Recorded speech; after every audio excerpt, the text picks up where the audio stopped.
Hello and welcome to Grognard Solo Gaming. I am the Grognard and today we're participating in Caverna du Lekkis 2024 Solo RPG Challenge. So what is that, you may ask?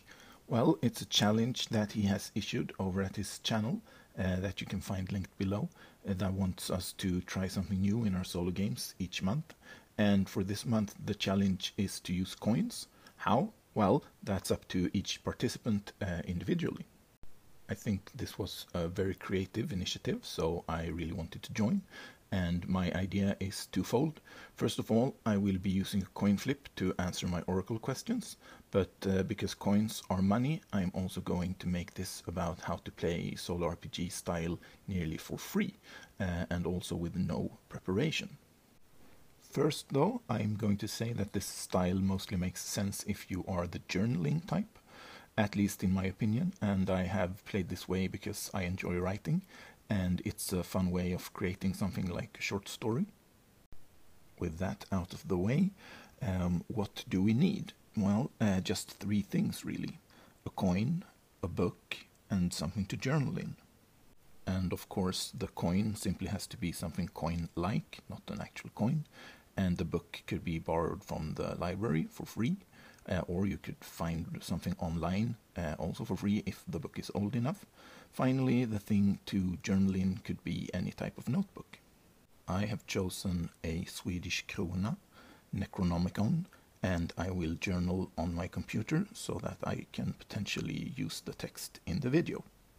And that's it, I am technically ready to start. But what about the character? It's actually already done in my mind. My character is a stereotypical private investigator. But you might be thinking, shouldn't we stay away from stereotypes? And you can, if you want to, but for a game like this, I don't really want to, because stereotypical is pretty much the same as archetypal. This is only going to work if you're old enough, but go ahead and form an image of an early 1900s stereotypical private investigator in your mind. You have 3 seconds. Go! Did you come up with something like this? And in case you're only listening and not watching this on a screen, there is a picture of Humphrey Bogart in a trench coat and a hat on the screen right now. I think a lot of you came up with something very close to the image on the screen, and that's why a stereotypical character is excellent for a story-focused game, because you can't forget them and you can play them using no character sheet.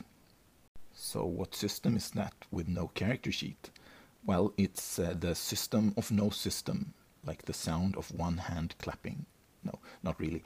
But the rules really are just my own common sense judgment.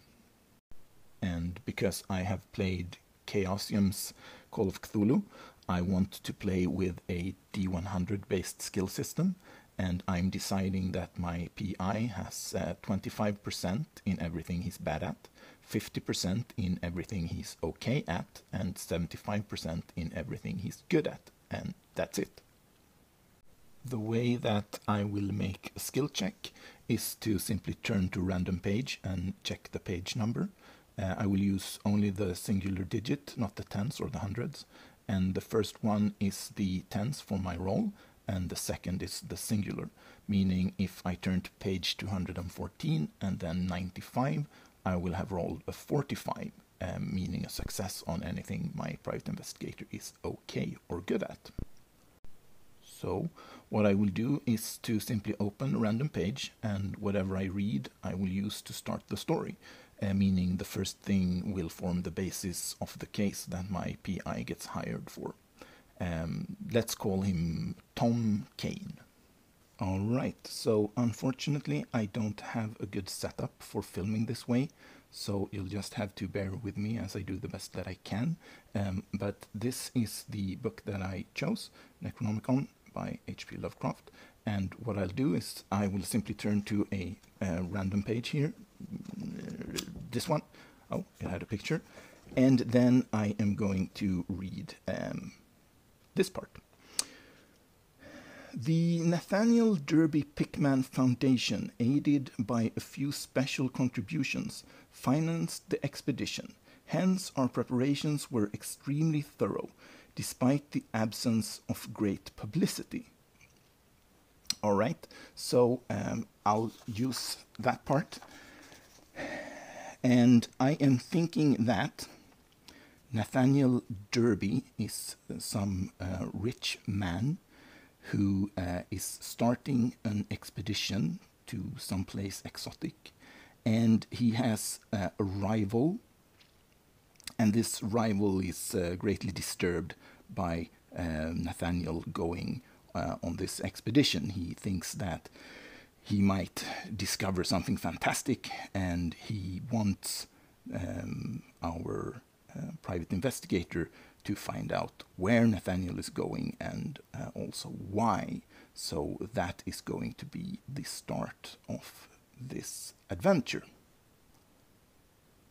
All right, so now I will put the text that I just read from the book on the screen, and then I will also put the text that I wrote as I was inspired by what I read. And this is like a strictly creative thing. There are no rules whatsoever.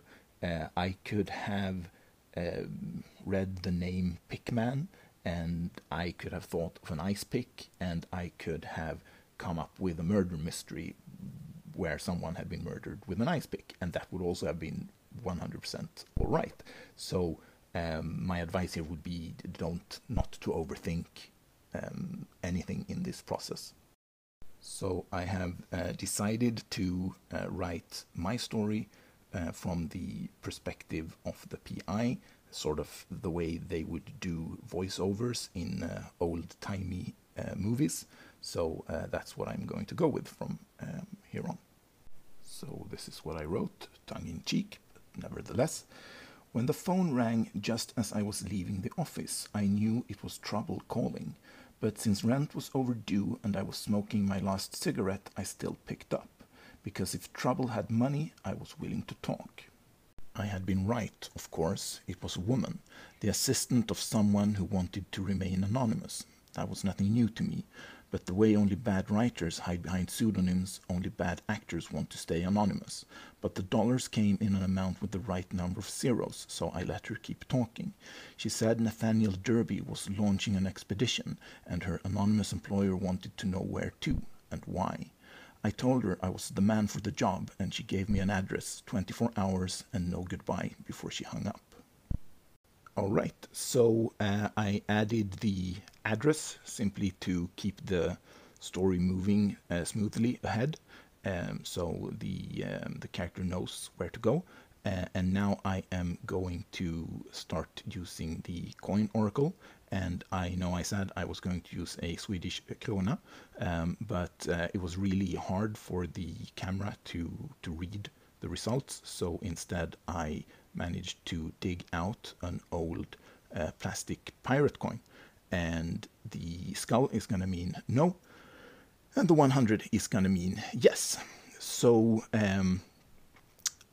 the private investigator is going to go to the address, and I'm going to flip the coin to see if there is anything of interest that happens on the way. So let's see. Yes, something interesting happens on the way. And so then what I will do is I will get the book out, and I'm going to turn to a random page. And let's go here. Government was evidently complex and probably socialistic, though no certainties in this regard could be deduced from the sculptures we saw. All right, so then I am going to say that the interesting thing that happens isn't actually on the way, but rather just as our private investigator gets there, and the location turns out to be the Derby estate. And as he comes rolling up in his car, he sees a lot of people moving a big, interesting statue out of the estate and onto some large truck. So this is what I wrote. The moon was high and my gas meter low as I pulled up to what had to be the Derby estate. From the size of the building and the surrounding gardens, the Derbys could probably have built the house with stacks of dollar bills instead of bricks, meaning wherever the expedition was going, money wouldn't be an issue. As I turned the corner and neared the main gate, I was surprised to see several men carrying something large onto a truck. And here I am thinking we are going to have a skill check. All right, so the skill check is going to be about how well Tom Kane is able to casually pass by in his car. He wants to have a look at what's going on, but he doesn't want to draw suspicion to himself. And in a freestyle game like this, I don't really have to define the skill. I mean, it could be stealth, it could be deception, acting, it doesn't really matter. But I feel like it's a very private investigator type of thing to do, so I am actually going to give him a 75% chance of success.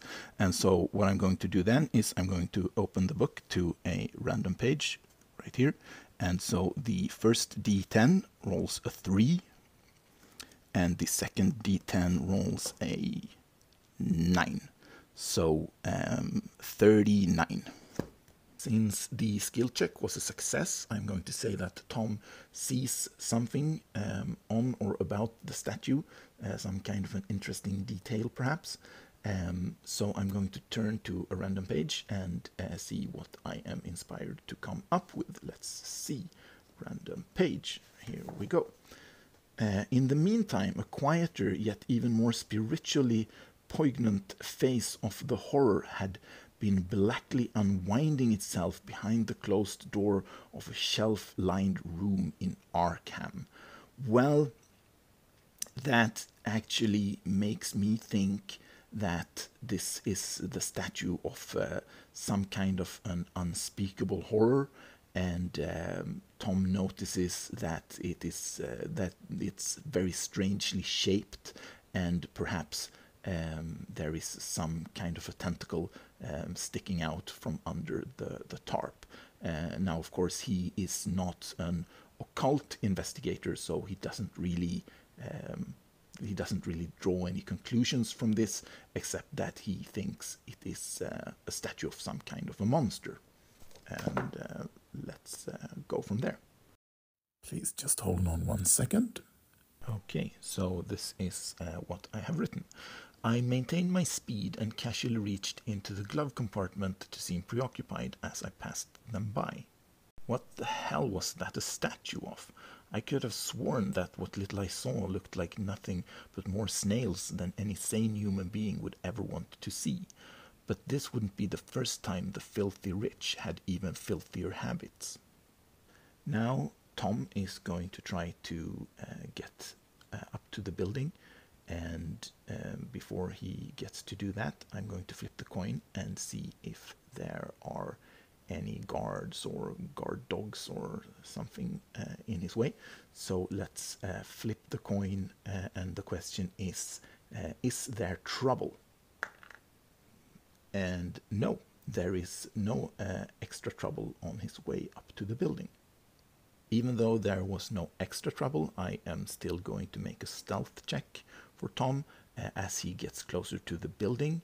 And to do that, I'm going to turn to 2 random pages to see how it goes. I'm going to say that he's all right at this, so he has a 50% chance of success. And the first page is 263, meaning the roll is 30 something, so I don't actually have to check another page because that was a success.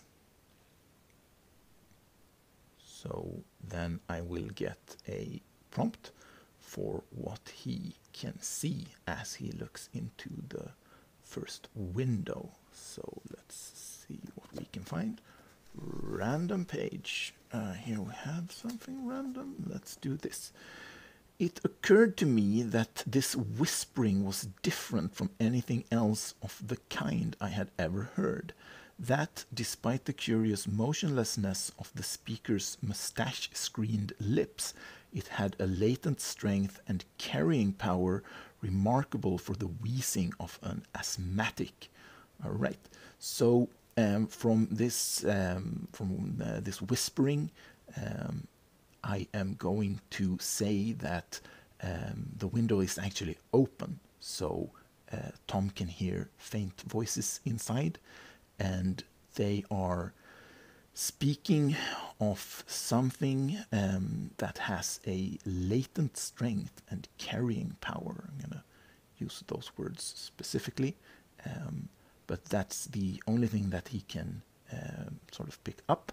So it's a mystery to him what they are really talking about. From what has transpired since Tom passed the man carrying the statue, this is what I have written.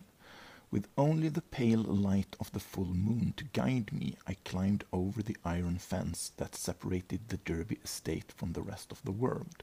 The garden was full of gravel walkways, and I knew I had to avoid them the way a barefoot man avoids broken glass if I was to reach the house quietly.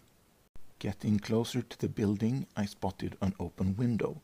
Voices floated out of it, but all mixed up and more slurred than the words of a drunkard at closing time.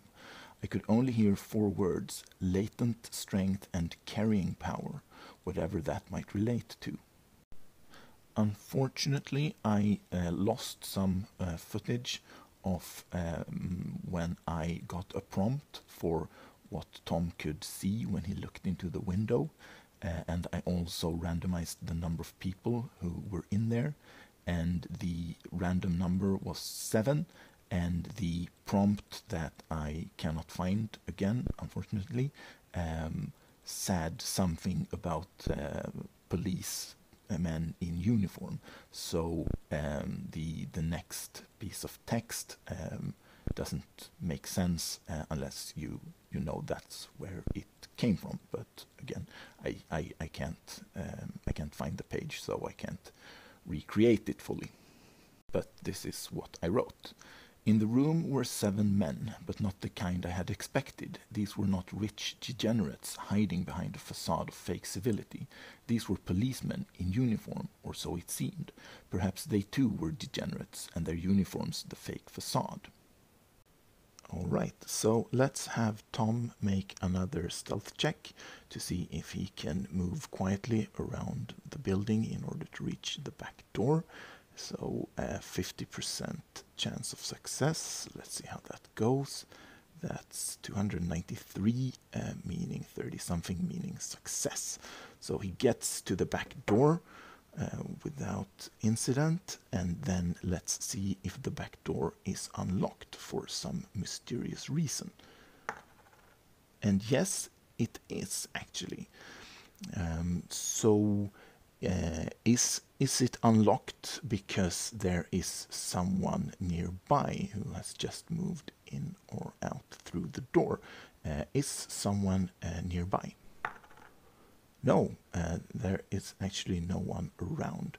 So then Tom is going to make his way into the building through the back door. Since it has already been decided that there is no one around right now, I'm not going to make another stealth check. Instead, I am going to make something like an investigation type of check to see if Tom can find an interesting room, a room that contains some kind of valuable information. So I am actually going to say that as a private investigator, he has a 75% chance of this. So first attempt, random page right here.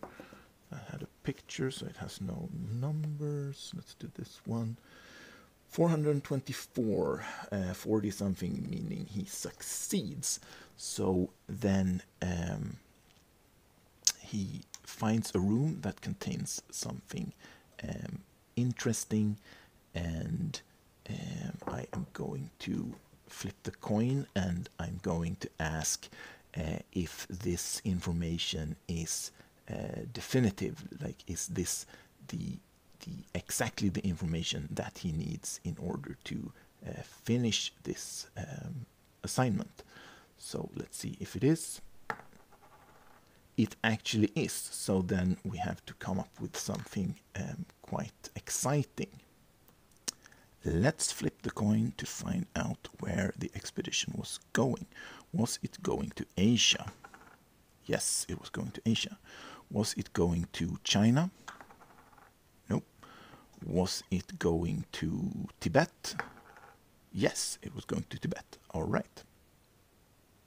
Now, using the book to answer the question of why this Nathaniel Derby was going to Tibet, what was he hoping to find? So, turning to a random page. Okay, let's go here. This river, once crossed by scores of noble stone bridges, was plainly the one whose extinct course we had seen in our aeroplane survey. Its position in different carvings of the city helped us to orient ourselves to the scene as it had been at various stages of the region's age-long Aeon dead history, so that we were able to sketch a hasty but careful map of the salient features, squares, important buildings, and the like, for guidance in further explorations.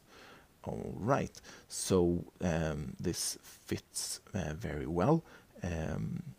It would seem that Nathaniel has come across some notes from someone who has previously been to this region where the expedition was going, and there are notes and sketches made by the previous explorer, and the images depict weird standing stones with runes that are probably occult, so Tom cannot really decipher them.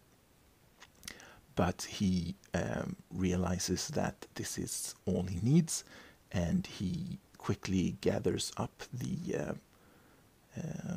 maps and all of the notes, and then he is going to try to escape the building with those things. So let's see how that goes.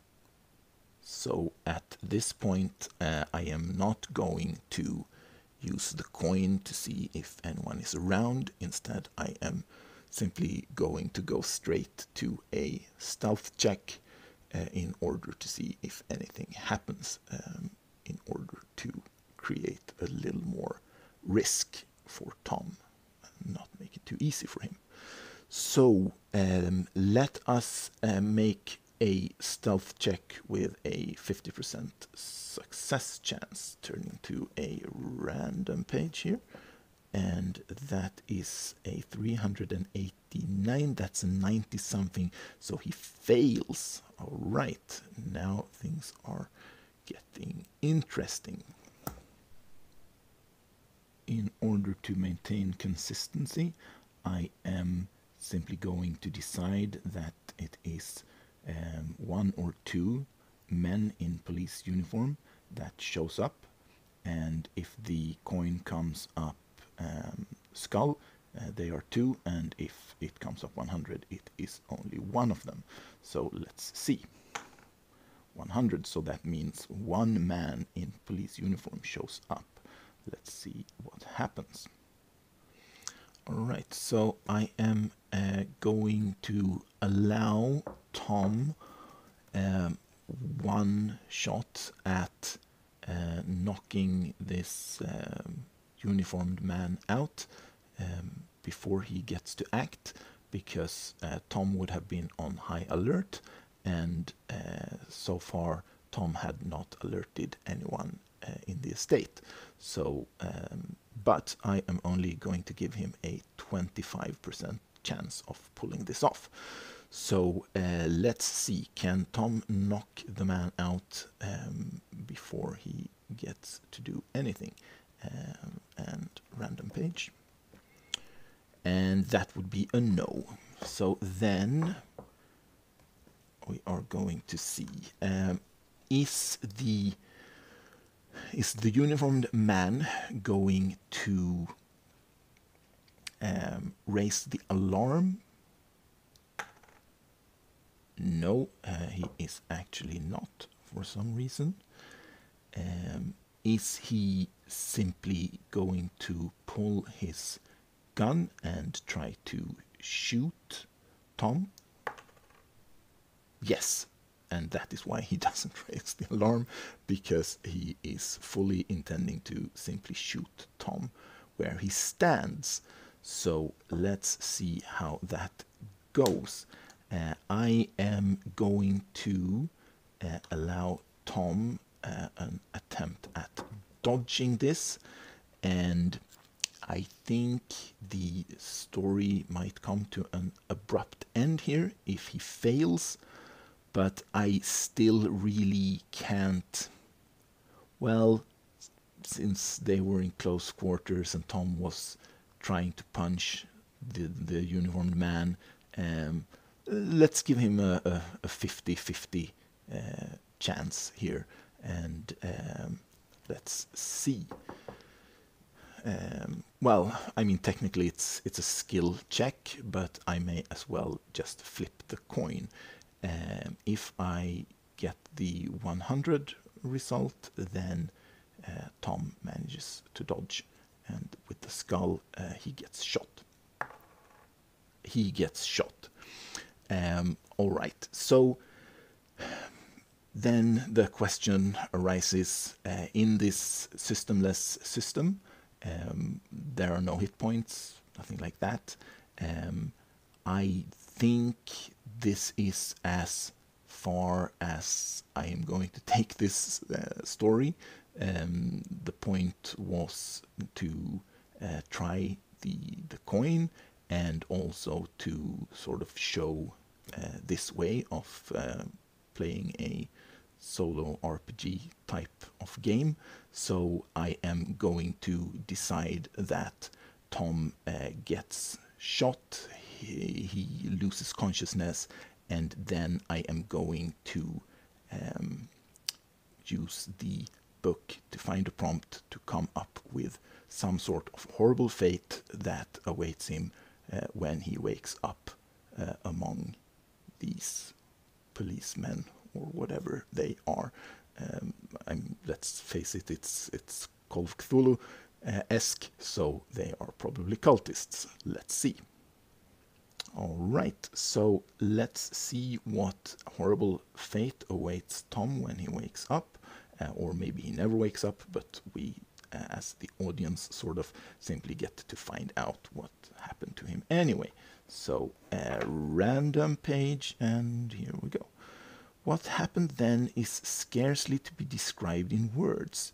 It is full of those paradoxes, contradictions, and anomalies which have no place in waking life, but which fill our more fantastic dreams and are taken as matters of course till we return to our narrow, rigid, objective world of limited causation and tri-dimensional logic. Okay, so I will interpret that as let's just establish that they were cultists and they were masquerading as police officers because of some kind of a thing that they were going to pull off, and we will never know the details of what that would be, but they were in league with some kind of outer-worldly horror and abomination that maybe looked something like the thing on the cover of the book. Who knows? Whatever the snails-looking thing was, and Tom is he wakes up from the cold from an open portal into space, and then a tentacled horror of unspeakable dimensions comes and drags him into this other cold, dead space. And I think that is a very fitting end for a Lovecraftian story.